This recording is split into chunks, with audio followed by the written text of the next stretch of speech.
Kolkata doctor కేసులో రోజుకొక మలుపు తిరుగుతూ ఉందండి. రీసెంట్గా సిబిఐ వాళ్ళు ఆ కేసుని దర్యాప్తు చేస్తున్నప్పుడు బాధితురాల యొక్క డైరీని వారు తీసుకోవడం జరిగింది.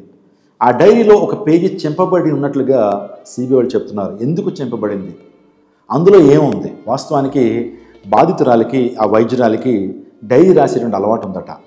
తను ప్రతిరోజు కూడా డైరీ రాస్తూ ఉంటుంది. ఆ పేపర్లో ఏం రాసి ఉంటుంది అనేటువంటి ఆలోచన సిబిఐకి వచ్చింది. నేను అనుకుంటా ఉన్నాను, ఆ పేపర్లో ఏం రాయబడింది అంటే, వాస్తవానికి ఆ ప్రిన్సిపల్ చేస్తున్న అఘాయిత్యాలు, ఆ ప్రిన్సిపల్ చేస్తున్న నేరాల గురించి ఆ పేపర్లో రాయబడి ఉంటుంది.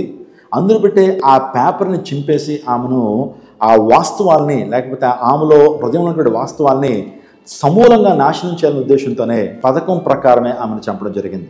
ఈ యొక్క కేసుని మనందరూ కూడా స్టడీ చేస్తున్నప్పుడు ఆమె చనిపోయిన 2 రోజులకి 100 మంది ఆ కాలేజ్ మీద దాడి చేశారండి. ఆ నర్సింగ్ హాల్ ఏదైతే ఉందో దాన్ని ధ్వంసం చేశారు, సెమినార్ హాల్ని ధ్వంసం చేశారు. ఆ తర్వాత ఆ యొక్క సెమినార్ హాల్ దగ్గర కట్టడాలు కడతా ఉన్నారు, బాత్రూమ్లు కడతా ఉన్నారు. ఇవన్నీ చూస్తూ ఉన్నప్పుడు నిజంగా దీని వెనకాల ఎంతో కాన్స్పిరసీ ఉందనేటువంటి విషయం మనకి ఇట్టే అర్థమవుతుంది. బాధితురాల యొక్క తల్లిదండ్రులకి కాంపెన్సేషన్ ఇవ్వడానికి ప్రయత్నం చేసిందట మమతా బెనర్జీ.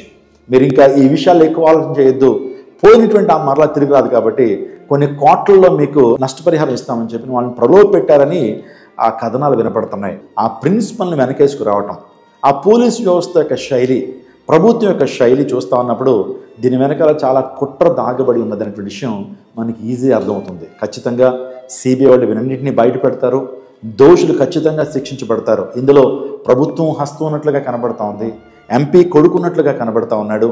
పోలీసు వారు కూడా ఈ కేసును పక్కదోవ పట్టించడానికి ప్రయత్నం చేస్తున్నారు. ఎస్పెషల్లీ ఆ కాలేజ్ యొక్క సందీప్ ఘోష్ అనేటువంటి ప్రిన్సిపల్, ఆ వ్యక్తిని కూడా వెనకేసుకొస్తున్నారు. ఆ వ్యక్తి అన్నాడట, చనిపోయిన తర్వాత అమ్మాయి తప్పు కూడా ఉండుంటుంది, అందరిని బట్టి ఇది జరిగింది అన్నాడట. ఆలోచించండి, ఎంత కరుణ లేకుండా, ఎంత కఠినంగా, ఎంత స్టబ్బర్న్గా మాట్లాడి మీరు ఆలోచన చేయండి. అలాంటి వ్యక్తిని సస్పెండ్ చేయకుండా వేరే కాలేజ్కి బదిలీ చేశారు. అంత మాత్రమే కాలేజీలో చాలా మార్పులు వస్తూ ఉన్నాయి. ఇక్కడ అనుమానం ఏంటంటే, అంత పెద్ద కాన్ఫరెన్స్ హాల్లో చాలా చరిత్ర కలిగినటువంటి హాస్పిటల్, సుమారుగా 138 సంవత్సరాల చరిత్ర కలిగినటువంటిదండి. సో ప్రతి సంవత్సరం కూడా 250 మంది అండర్ గ్రాడ్యుయేట్ డాక్టర్స్ బయటకు వస్తారు, 50 పోస్ట్ గ్రాడ్యుయేట్ డాక్టర్స్ బయటకు వస్తారండి. ఇప్పుడు కొన్ని లక్షల మంది ఆ కాలేజ్ నుంచి డాక్టర్స్ బయటకు వచ్చారు, సర్వీస్ అందిస్తున్నారు. బెంగాల్కి ఒక ప్రెస్టీజియస్ హాస్పిటల్ అది. ఈ హాస్పిటల్లో సీసీ కెమెరా లేకపోవడం ఏంటి, సెమినార్ హాల్కి డోర్ లేకపోవడం ఏంటి? అయినా సరే ఆ హత్య జరుగుతున్నప్పుడు, ఆ మానభంగం జరుగుతున్నప్పుడు శబ్దాలు రావా? హాల్లో ఒక్క పిన్నిలా వేస్తేనే శబ్దం వస్తుంది. మరి ఆమె అంత భయంకరంగా కాళ్ళు ఇరిచేస్తున్నప్పుడు, ఆ యొక్క కాలర్ బోన్ పగలగొడుతున్నప్పుడు స్కల్ కూడా పగిలినటువంటి విధానం పోస్ట్ మార్టం రిపోర్ట్లో మనకు కనబడుతుంది. ఆ తర్వాత ఆమె యొక్క గ్లాండ్, ఆమె యొక్క థైరాయిడ్ గ్లాండ్ కూడా పగలగొట్టినట్లుగా మనం ఇన్ని చూస్తూ ఉన్నప్పుడు అసలు శబ్దమే రాలేదా? ఇవన్నీ మనం చూస్తూ ఉన్నప్పుడు ఆమె డైరీలో ఏదో రాసుకుంది. ప్రిన్సిపల్ దగ్గరికి వెళ్ళి వాళ్ళు చేస్తున్న నేరాలు బయట పెడతానన్నట్టుంది. ప్రిన్సిపల్ చేస్తున్న నేరాలు, యాజమాన్యం చేస్తున్న భయంకర చీకటి కోణం బయట పెడతాననేటప్పటికీ పథకం ప్రకారమే ఆ అమ్మాయిని భయంకరమైన రీతిలో అత్యాచారం చేసి చంపేశారు. ఆలోచించండి, దేవుడు అనేవాడు ఉంటాడు, ఖచ్చితంగా ఆయన చూస్తాడు, తీర్పును విధిస్తాడు.